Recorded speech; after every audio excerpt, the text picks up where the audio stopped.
Are you tired of this constant barrage of thoughts that keep on chattering in your mind and takes you away from the present moment in hand?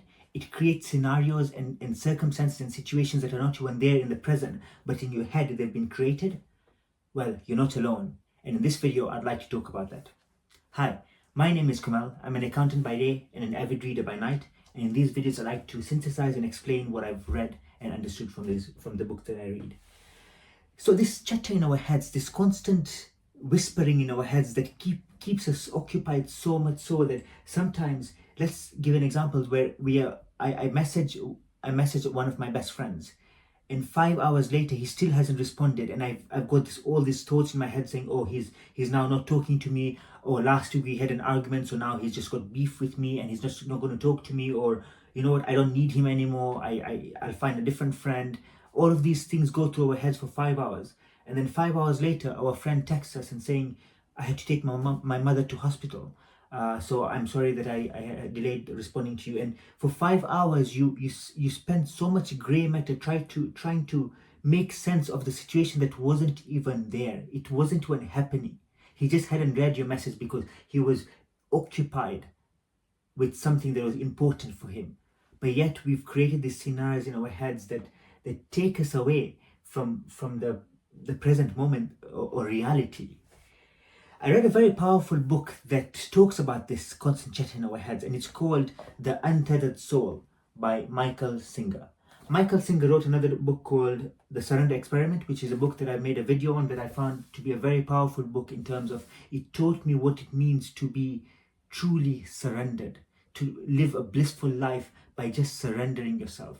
In this book, Michael Singer, in his fashion, in his standard fashion, where it's such an easy book to read. Both his books are very easy to read, very easy to understand and grapple with, and they're very, very practical books. Unlike many of the other books that are out there, this is a very practical book. It can have immediate impacts on your life. It has to my life, to be honest. It has made me a better person in terms of I've started to enjoy life more and appreciate the moments more than I did before reading this book. So I'd like to share 3 thoughts that I learned from this book, and I hope it's beneficial for anyone who is watching this. They were beneficial for me, so I do hope that you find it beneficial. The first thing he talks about is he makes a bold claim. He says, you are not your thoughts. So we have all these thoughts. Even while I'm making this video, while I'm talking to you, I have a barrage of thoughts in my head that is constantly whispering to me, oh, you shouldn't say that word like that, or why do you talk so fast, or why do you talk so slowly, why are you saying it like this and not like that? It's constantly giving me a whole analysis of what's happening. Or for example, it's 27 degrees now. Oh, it's such a hot day. Why isn't your fan switched on so you can feel a bit cooler in such a warm day? Like, it's constantly telling me things when I'm trying to focus on something, and I'm being distracted by these thoughts even while I'm making this video. And so it's important to understand that I am not my thoughts. I am the one thinking about the thing, right? So these thoughts are not me. I am behind those thoughts. I can control them. I can stop them if I want, even though it's really hard. It's a journey that we take, but I can stop them if I want to. He asks a very important question. He says, when you have all these thoughts, just ask yourself one question. Who am I? Now, if you identify yourself with those thoughts, then who's the person doing the thinking of those thoughts? You are the person behind it. Now, this is really interesting. So, what about me thinking about thinking? So think about that. I am thinking about thinking. Who's doing the thinking? There's a subject here, the thinking. The thinking is thinking about the thinking. So there's an object as well. So who's the thinker here? There's a thought that is thought. There's a thinking that is thinking the thought. But then there is me behind all of this. I am actually outside of all of this. And he calls it consciousness. Consciousness is what defines me as a person. I am consciousness. I am the one who has the ability to have this thought. Just like I can lift my arm up and I can put it down through my will. These thoughts are through me, through my will. The thoughts do not define me. And you might say Descartes, the famous French philosopher, said, I think, therefore I am. He defined his existence through his thought. But really, if you think about it, when you're sleeping, you're not thinking, are you? No, you're not. Unless you're dreaming. But even then, I don't think you're thinking, right? You're just in a state So then, do you stop being? Do you stop existing?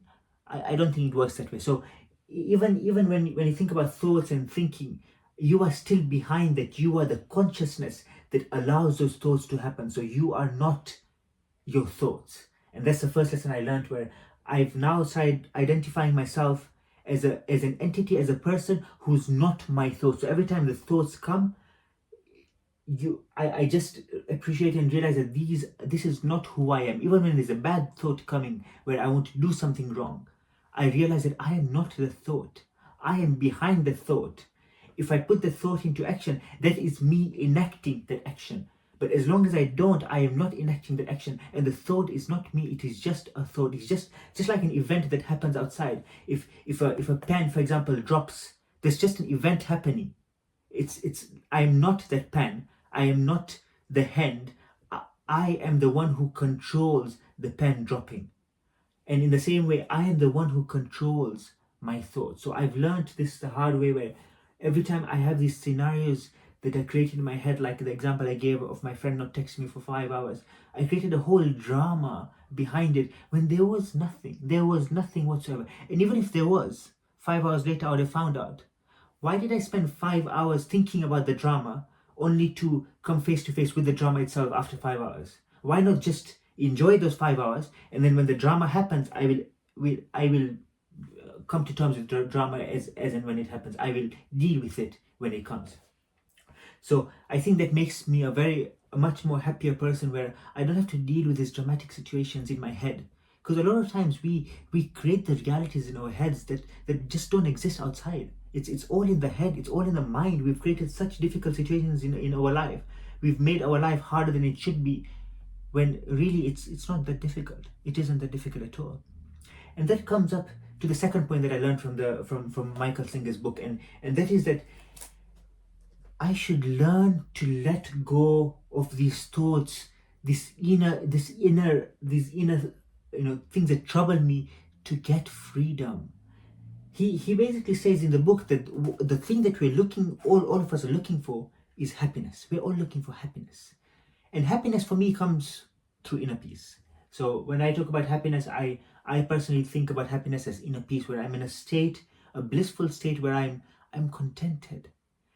And when you reach a point that you let things happen in life rather than building up a whole dramatic situation in your heart. So he talks a lot about energy. So what happens is, so if you notice, something's happening in life. So let's say my friend told me after 5 hours of waiting for the text that I don't want to talk to you anymore. Okay? I'm not your friend anymore. Let's just melodramatic. Okay, I'm not your friend anymore. I want nothing to do with you. I'm not going to talk to you. I don't want to think about you. I don't want to hear from you at all. Now, when that happens, I will personally create a whole situation in my heart and my mind where I'm upset, I'm sad, I'm depressed, because why is my friend doesn't want to talk to me? What have I done to him? And then I get angry. I'll be like, you know what? Screw him. I don't care. I'm not going to be his friend anymore. If he doesn't want to be my friend, I don't care. But then after a while, you realize, why put yourself through that? You know, when the pen drops, that is a fact, right? It doesn't hurt me. It doesn't do anything to me. The pen just dropped. It's just an event. And if the pen dropped, I've just noticed the event and I've moved on. I'm now talking, I continue to talk. But when this happens, I feel like it's in my head it's different, but it isn't. It's an event. It's a fact of life. My friend has told me he doesn't want to talk to me anymore. He doesn't want to be my friend anymore. And that's just a fact. And it might be painful in the beginning, but it's still a fact of life. That's it. It's just an event that happened, and now it's time to move to the next event. So you watch things that happen in life, and as they pass through, you just let them be. And that's what he talks about, energy. When you let the energy build up inside, that's when disasters happen. He gives an example. So he says, let's say you're driving through the highway, or the motorway as you call it in the UK, and you notice a blue Mustang, a Ford Blue Mustang, which is your girlfriend's car, who you've been together for a while, And you notice there's a guy in the front seat with her, and you can see that she's putting her arm around him or whatever, something. You can't see who it is, but you can see that someone that has her car. You haven't looked at the number plate, so you're not sure if it's her car or not. And there's a guy there, and you've created a whole scenario in your head, thinking, oh my god, my girlfriend's with someone else, and all of these, dramatic situations that it's all melodrama. It's all melodrama. Our mind plays tricks on us. It's all dramatic. And then you go home and decide, you know what, I don't know if it's her or not, and to be honest, I don't want to find out and don't want to think about it, so you let go. Let's say you've moved on now, you've separated from your girlfriend, 5 years later, you have a new partner, you're driving through the motorway, through the highway, and you see a blue Mustang. What happens? All those thoughts that you had thought about before, they all come back.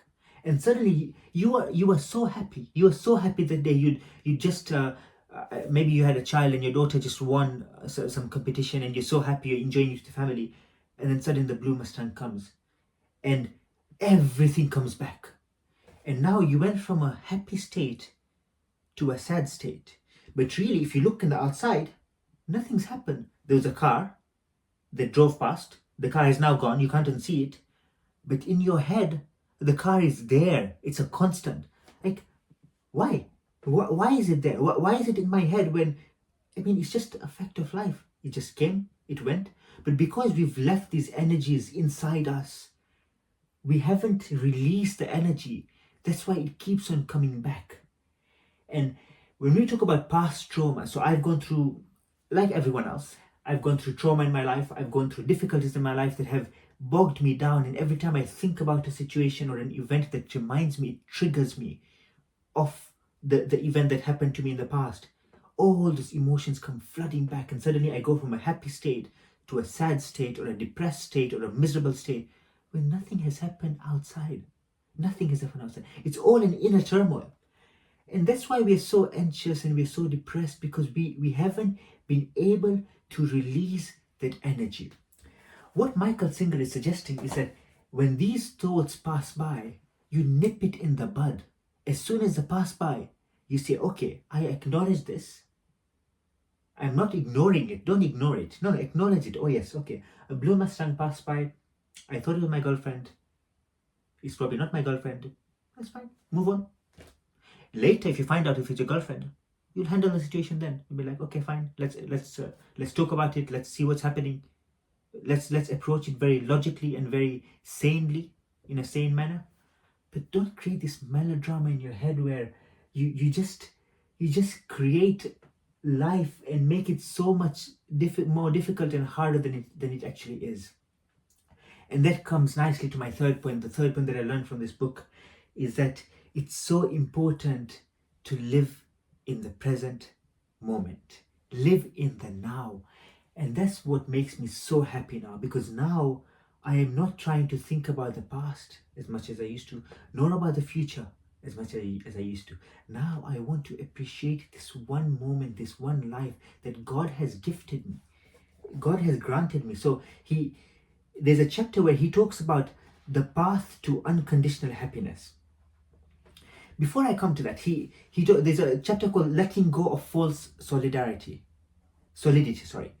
He says, once you reach this state where you can actually remove all of these thoughts and not be bogged down by them, he says, you will never have to worry about anything ever again. The forces of creation will create creation.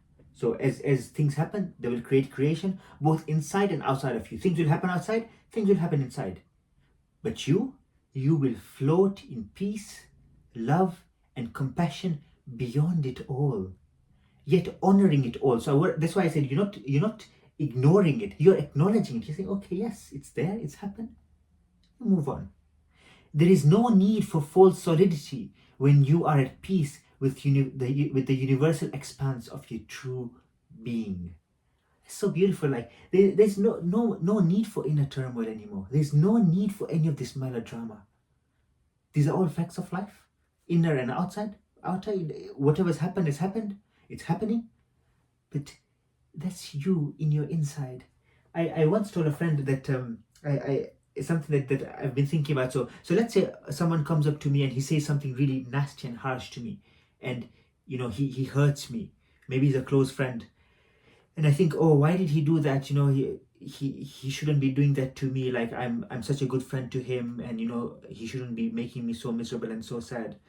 And then I thought to myself, hold on, my friend has never signed a contract with me to tell me that it is his job to make me happy.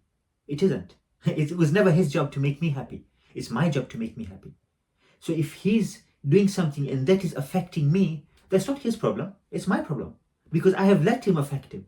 He can control whatever's outside, but he doesn't control what's inside.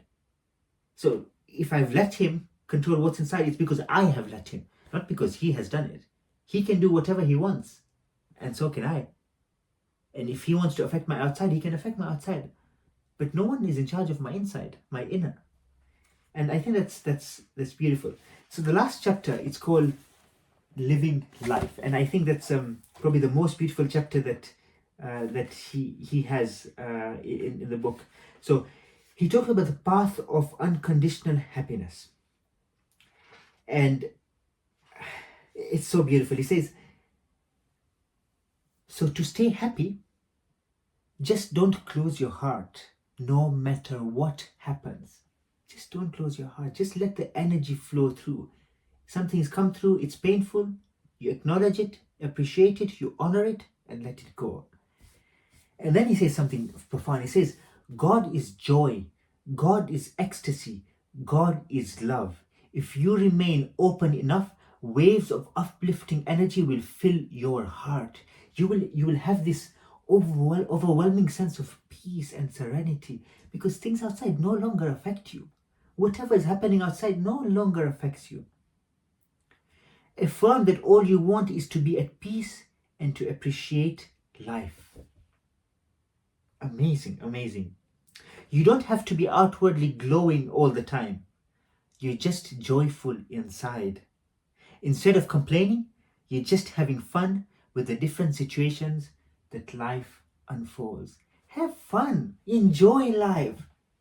And that's what I'm trying to do. I'm now trying to appreciate the moments. So as life happens to me, with me, and in me, I am just observing, appreciating, honoring, and then letting go. And the next thing comes, observe, appreciate, honor, let go. And that's how it should be. That's when God created us. He didn't create us for melodrama. He created us to live a fulfilled life, a life where we become people who live our purpose, who live our dream, who achieve what we need to achieve in this world. We'll never do any of that if we have this constant jet in our heads and our hearts are constantly filled with anxiety and turmoil and all of these things. He says on page 147, if you have the book, which it's so good that I don't know if you can see this, but I've marked it there as saying amazing, because I thought it was amazing.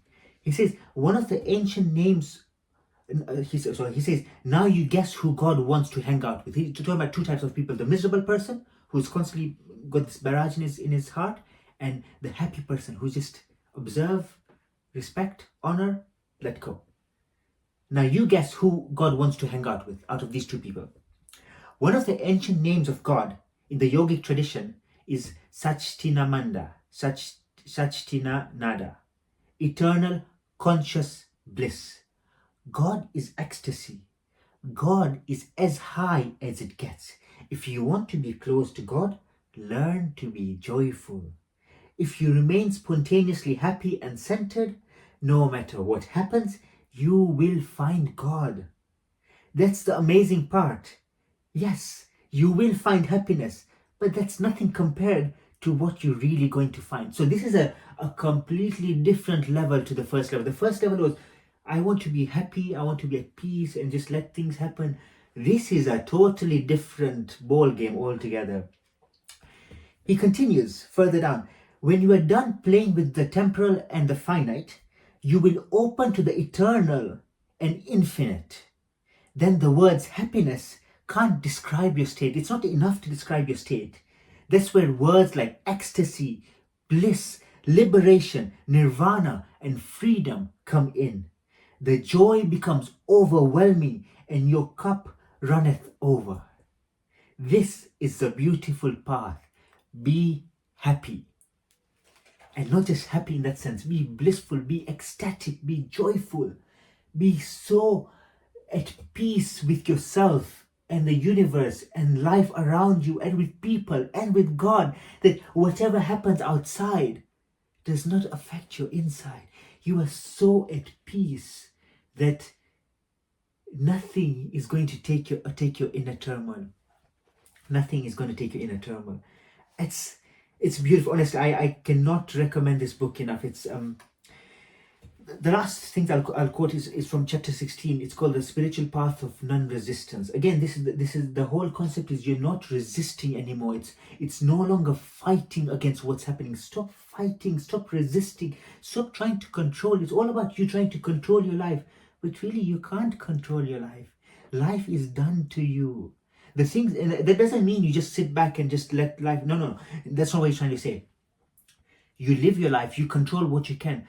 But a lot of things in life you cannot control. And in those, you just sit back, observe the fact of life as it passes through and let it pass through. Just relax, just observe and just enjoy it. These are different experiences God is putting you through, difficult and otherwise. It's all beautiful experience. Nothing that God created in this world is not beautiful. Everything, even the most difficult of the most difficult, has beauty in it because God has created in it that in the world. So in page 155, he says, page 154, letting go of yourself is the simplest way to get closer to others. So even when you want to get closer to others, like my friend, you know, this 5 hours of melodrama chatter when there was nothing in the first place, the friend where he said he had to go to his mum, take his mum to the hospital. There was 5 hours of melodrama. When you don't have melodrama, even if he doesn't message you back, that's fine. If he wants to message me, he'll message me. I can't control the outside. I can't control it. I'll control my inside. If he messages me, good. If he doesn't message me, okay, fine. That's okay. Okay, 155, page 155. Deep inner release is a spiritual path in and of itself. It is the path of non-resistance, the path of acceptance, the path of surrender. It's not about resisting energies as they pass through you. If you have difficulty doing this, don't get down on yourself. Just keep working on it. It's the work of a lifetime to become that open, that complete, and that whole. The key is to just relax and release. Relax and release. And deal only with what's left in front of you. You do not need to worry about the rest. Things that happen, don't create the melodrama. As it happens, when it happens, we deal with it. And that too, when we deal with it, not with all these veils of melodrama, we take all of them out with the facts at hand, the situation at hand. You have to realize that life is giving you a gift. And that gift is the flow of events that takes place between your birth and your death. These events are exciting, challenging, and create tremendous growth. Learn to stop resisting reality. Don't fight it. And what used to look like stressful problems will begin to look like stepping stones on your spiritual journey. This whole path of life that we have been given, we have been blessed with this one life. Why do you want to waste it with melodrama? It's all drama. It's all drama in our heads and in our hearts we've created. Most of the time it's not even there. They say, there's a word for this, right? Catastrophizers. Catastrophizers think of the worst case scenario and then start worrying about it. I mean, it's never happened. 99% of the times is never going to happen. But because you've thought of the worst case scenario, that's what they do. Don't do that. Don't be one of those people. Be free. God created you a free human being. Be free in this world. In your mind, in your heart, in your body. Just be free. And to me, freedom now is where I comprehend, understand, and appreciate that life happens. Things happen in life. And for me, my job now is just to appreciate it, understand that it's happening, acknowledge, and then let go. Let it pass through. It's like passing clouds. It's just there one moment and the next moment it's gone. Rather than hugging it down in my heart and thinking about all the situations and being unhappy because of it. So my journey now is an active journey where I want to be happy. I want to be joyful. I want to be ecstatic. I want to be in a place where God is proud that I have managed to free myself, become a free human being, and not bogged down by all of these different things that are taking me away, my attention, my heart, my soul, my inner peace, my energy, because none of that matters. The people that occupy your mind, he calls this the inner roommate. All these voices in your head, it's called the inner roommate that's just sitting there rent-free and causing havoc in there.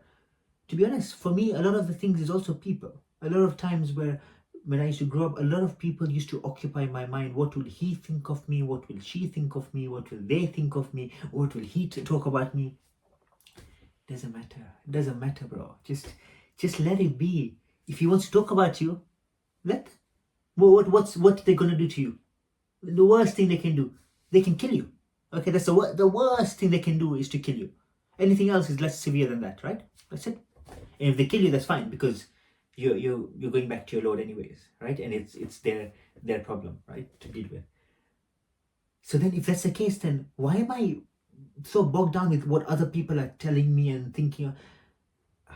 Trust me, you are. He talks about this. You are as let's say someone's cutting through you in traffic. He gives this example, and your blood starts boiling, and you all your adrenaline is rushing, and blood is going to your head and your brain, and you're just flustered, you're getting red.